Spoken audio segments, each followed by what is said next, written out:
Lord yun? Na Lord, palalimin mo pa ang pananampalataya ko. O baka hinihiling mo sa Lord, Lord, i-bless mo pa ako. Gusto ko pang yumaman. Dito hinihiling ng kayamanan.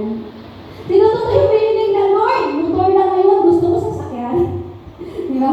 Mga material na bagay. Sino dito humihiling na material? Mga kapatid, hindi masama humihiling ng material. Pero tandaan mo, lahat ng mayroon ka, hindi mo madadala. Amen? Tandaan mo, ang kamatayan ay hindi nakakatakot. Ang pinaka-nakakatakot, wala kang tunay na relasyon sa ating Panginoon at hindi mo nagampanan ang obligasyon mo sa ating Panginoon. Lagi mong imagine, bakit ka ba binuhay ni Lord? Ang buhay mo ay may purpose sa ating Panginoon. Amen? Si Eden, hindi niya na magawa humingi ng tulong sa ating Panginoon. Amen? Kasi kumatos na siya. Alam mo mga kapatid, sabi ng doktor sa akin, nung kinausap ko ang doktor, sabi niya, inaantay na lang na huminto yung hininga ni Eden, mga kapatid. Imagine mo, habang pinag-pray ko siya, mga kapatid, hindi nag-react. Amen? Antayin mo ba natin mga kapatid, yung ganong sitwasyon, bago tayo mag-serve kay Lord, tandaan po natin, hindi ka kailangan ng Diyos. Lagi ko sinishare, hindi tayo kailangan ng Diyos, pero ikaw kailangan mo si Lord sa buhay mo. Amen? Imagine mo mga kapatid, lahat ng mayroon tayo saan galing? Sa Diyos. Kung wala kang hininga ngayon, di ba? Si Eden ngayon, pinipili niya ang hininga niya. Naka-oxygen siya. For how many years? Ako 44 years.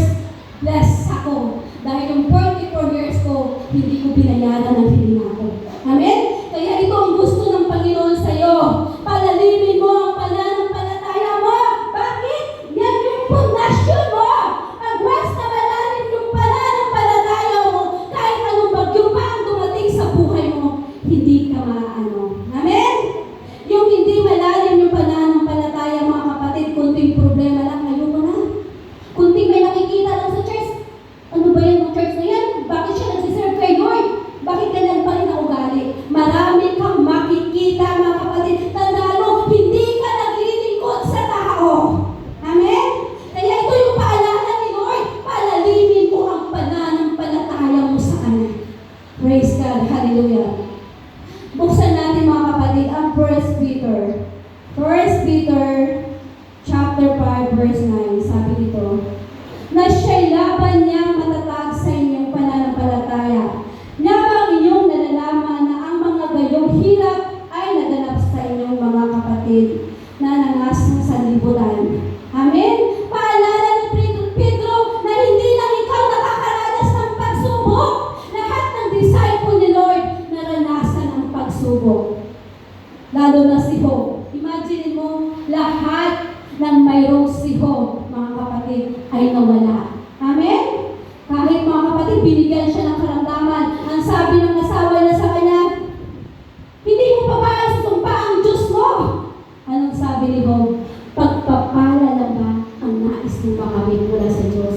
Tayo bilang isang tao, gusto natin, Lord, pahingi, pahingi. Amen? Sino dito lagi humihingi kay Lord? Pero hindi siya nagbibigay ng oras sa ating Panginoon. Minsan sinisisi niya pa si Lord. Invited siya mag-prayer meeting, mag-Bible study, mag-church. Mas inuuna niya pa yung iba. Mga kapatid, sa araw na ito, deserve mo ba yung buhay mo? Maraming gustong mabuhay na deserve nila mabuhay. Pero wala na silang pagkakataon. Amen? Kaya lagi natin sila sa atin ang puso natin, mga kapatid. Kaya mga kapatid, palalimin natin ang pananampalataya natin sa Kanya. Hallelujah. Mga kapatid, palalimin. Bakit? Para ma-overcome po natin lahat ng trials. Kilalanin natin maigi ang Diyos na pinaglilingkuran natin. Amen? Kilala ba natin si Lord? Kilala ba natin si Lord? Ipat ngayon para naman si Mahmud. Pag may problema, sino dito mainit ang ulo? Pag may problema,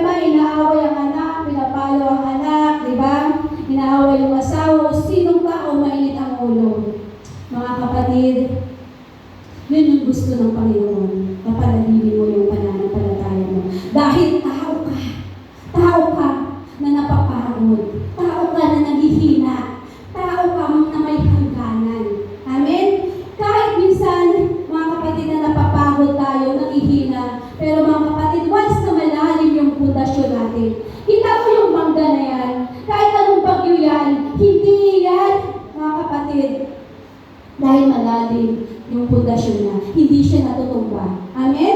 Ganun din dapat mga kapatid, hallelujah. Huwag tayo magtayo ng bahay na walang haligi. Amen? Pag walang haligi, ano mangyayari sa atin? Yung bahay natin siguro natumba na agad. Di ba? Naalala ko yung dating bumaha sa Tarlac pa yun, na yung bahay na isang maliit hindi natumba, pero yung malaki na yun natumba, di ba? Kasi mga kapatid, ano yun? Puro anay pala. Puro palang piki yung paglagay doon, mga kapatid. Kaya huwag natin pikiin ang pag-serve natin sa ating Panginoon. Maging faithful tayo ngayon dahil faithful siya sa atin. Amen? Hallelujah. Sino dito pag may pagsubok, gusto na sumuko? Sino dito pag may pagsubok? Parang, hindi ko na kaya, ayoko na. Mga masasama ugali ng Kristan. Sino dito? Marami nakikita. Hallelujah, tandaan mo, sabi nga ng Panginoon, lukitin mo ang mata mo kung may nakikita kang hindi maganda. Sabi ka po, sabi natin Panginoon, hindi ka hukom, hindi ka judge para i-judge mo yung tao. Diba? Lahat tayo hindi perfecto. Kaya huwag tayong tumingin. Pag nag-serve ka kay Lord lang. Amen? Doon ka tumuon. Ituon mo ang iyong paningin saan? Kay Lord. Tandaan mo, tingin ka ng tingin sa Kanya. Hindi siya perfecto, ikaw perfecto ka pa. Kaya mga kapatid, muli, palalimin natin ang ating pundasyon sa ating